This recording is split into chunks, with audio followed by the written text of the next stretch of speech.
wato bayan mun riga mun gama lissafin mu abin da ya rage mana shine yanzu mu je mu siyo dala. To ya za ka siya dala bayan ka yi lissafin nan? Ka san dala a nawa ya kamata ka siyo, kuma ka san a nawa ya kamata ka siyar. Mun ce 570 da nawa ma muka ce? Da nawa ma? Mai arha a nan yana siyarwa a 575, muka ce za mu siyo mu 572 kenan a misali ko? Saboda wanda kowa arha a ce yana siyar da 75. Idan muka za mu sayar da namu da 78, amma bari mu siyo da 73. To abin da za mu yi kawai shine sai ka shigo nan wajen ads din nan, ads, sai ka taɓa. Idan ka taɓa, na da wasu ads din ne. Kai abin da za ka gani a nan, za ka inda aka sa post ad, ba za ka ga komai ba. Ni akwai abin da nake siyarwa, akwai dalan da nake siya a haka ne a yanzu nan, tun jiya ne ma na gani bai kara ba, da tsada na siya. To sai ne posting din sa nake na cigaba da siyarwa. Sai na ga farashin ya ƙara yin arha, zan ƙara kunna shi, ana kamar da shi. Zan muku bayani na zo wajen. Yanzu dai abin da nake so mutum ya fahimta shine a nan wajen za ga inda aka sa post ad. To idan babu post ad din, dole akwai post ad, saboda na wani riga na yi order ne. Ga wani plus nan a nan sama, idan na so in ƙara yin wani ad din sai in taɓa shi. To idan ka danna post ad din, ga abin da za ka gani, abin da nake gani din nan shi za ka gani. To bari in yi bayanin komai da komai. Da farko siyan crypto, siyan USDT zamu yi. Ina da cewa crypto, ku yi haƙuri, ina ce crypto ina nufin USDT. Mantuwa sabo ne da faɗin crypto. Sai ka sa shi a ɓangaren buy. Idan ka saita a ɓangaren buy, sai ka zo nan me kake so ka siya USDT. To idan BTC ne ka zaɓa, idan BUSD ne gashi nan dai. To mu USDT muke so. Da me za ka biya kuɗin USDT din da in ka siya? Sai ka danna nan wajen USD din nan, ka gani, sai ka zaɓi 'yan Nijar sun san kuɗinsu, 'yan Ghana sun san nasu, ɗan Najeriya ka san naka. Mu namu NGN Najeriya ko? Sai ka dawo da shi NGN Najeriya. To akwai saita farashin da kake so ka siya coin. Akwai fix, akwai floating. Gaskiya floating din yana ɗan buƙatan bayani. Maybe idan kuna buƙata, next video zan yi video a kansa, amma sai idan naga ana buƙata, in ba buƙata ba zan yi ba gaskiya. Akwai fix, sai ka shiga fix. To idan ka shiga fix sai ka zo kasar nan, za ka inda aka sa 415. To idan ka shiga inda aka sa 415, sai ka zo sai ka saita farashin da ka lissafo ka ce kana so ka siya coin. An fahimci abin da nake nufi? Amma a kasuwa fa an ce fa ga wanda ya fi kowa siyan coins da tsada. Wannan yanda ya siya 588 ɗin nan ya fi kowa siya da tsada. To kai sai ka siya a yadda ka riga ka lissafo, ba ruwanka da farashin da ya siya. Binance su riga sun sa maka farashin coins ɗin su 400 ne da wani abu. Sai ka goge. Namun ci 570 ko? Na manta wallahi, bari mu duba. 570 da wani abu. Bari mu mu duba. USDT ɗinsa kan 570 zai neme ka, sai ka danna next. To kana danna next zai kawo ka nan. Okay, na nawa kake so ka siya? To a nan abin yake da ɗan sarƙaƙiya. Amfanin da na ce ɗazu, sai kana da jari. Idan baka siya USDT ɗin da ya kai 100 ba, bari mu sa 99, za ga ba zai yi ba. Mun sa 99 ko? Ina so in siya USDT 99. An lissafa mai idan zan siya 99 a farashin da na bayar, sai na biya 56,300 da naira 30. To limit ɗin nan, order limit ɗin shi kuma kana so masu siyan dala a hannunka wanda za su siyar ma da USDT ba mutum ɗaya bane zai siyar maka ba, guda 99 da kake so ko kuma guda 100, bari in sa guda 100 da kake so.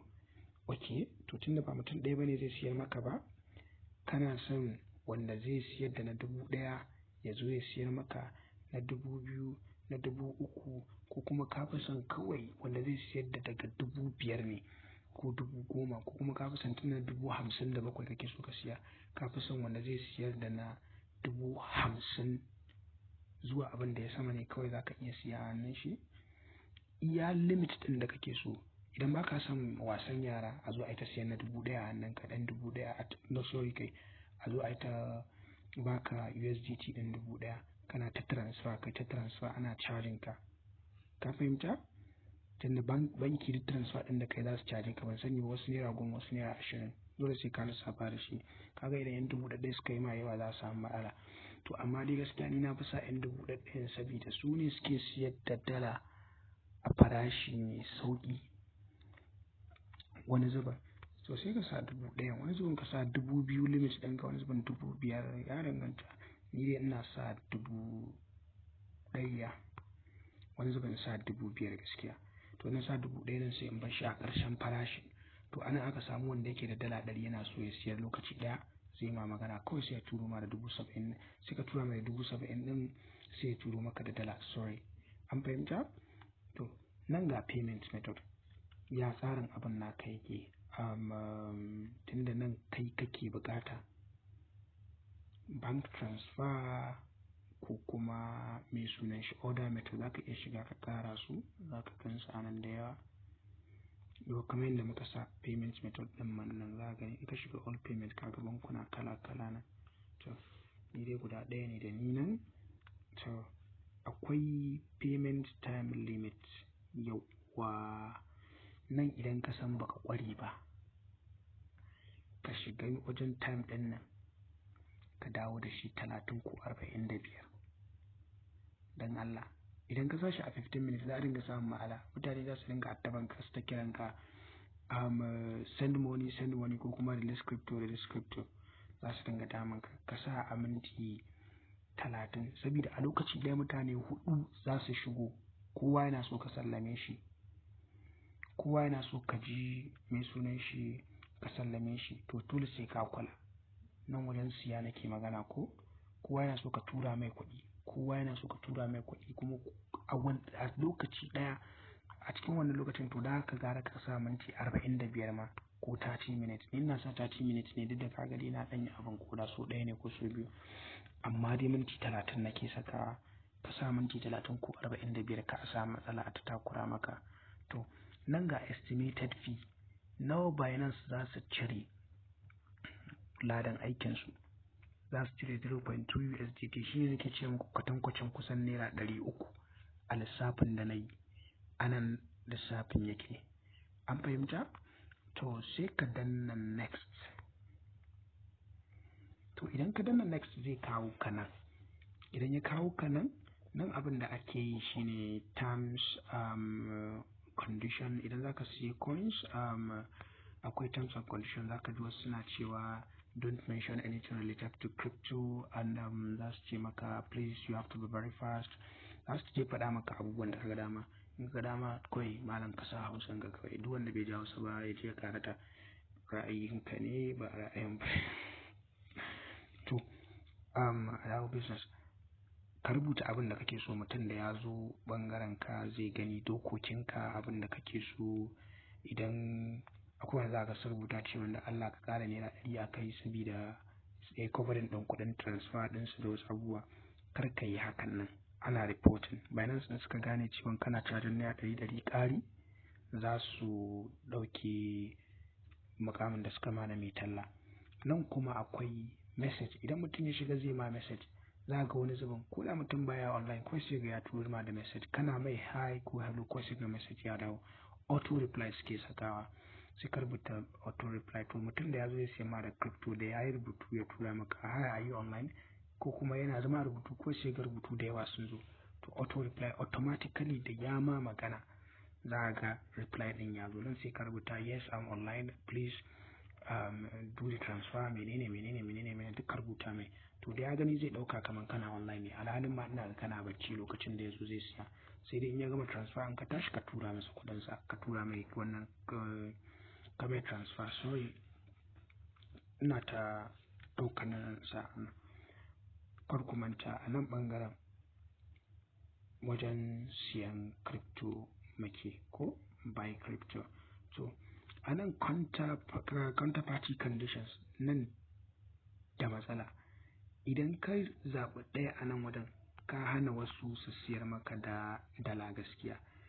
Idan ka ga yanzu nan idan ka zaɓa ka ce duk wanda bai da, ba za ka siya a hannun wanda bai da BTC 0.01 ba, wannan kuma ka sa iya adadin rana, sai mutum ya kai kamar ka sa kwana 30 ko kwana 2, sai mutum ya kai kwana 2 da yin rajista ko kwana 30 da yin rajista sannan za ka sai crypto a hannunsa da wasu abubuwa. Nan online ɗinnan da offline nan idan ka sa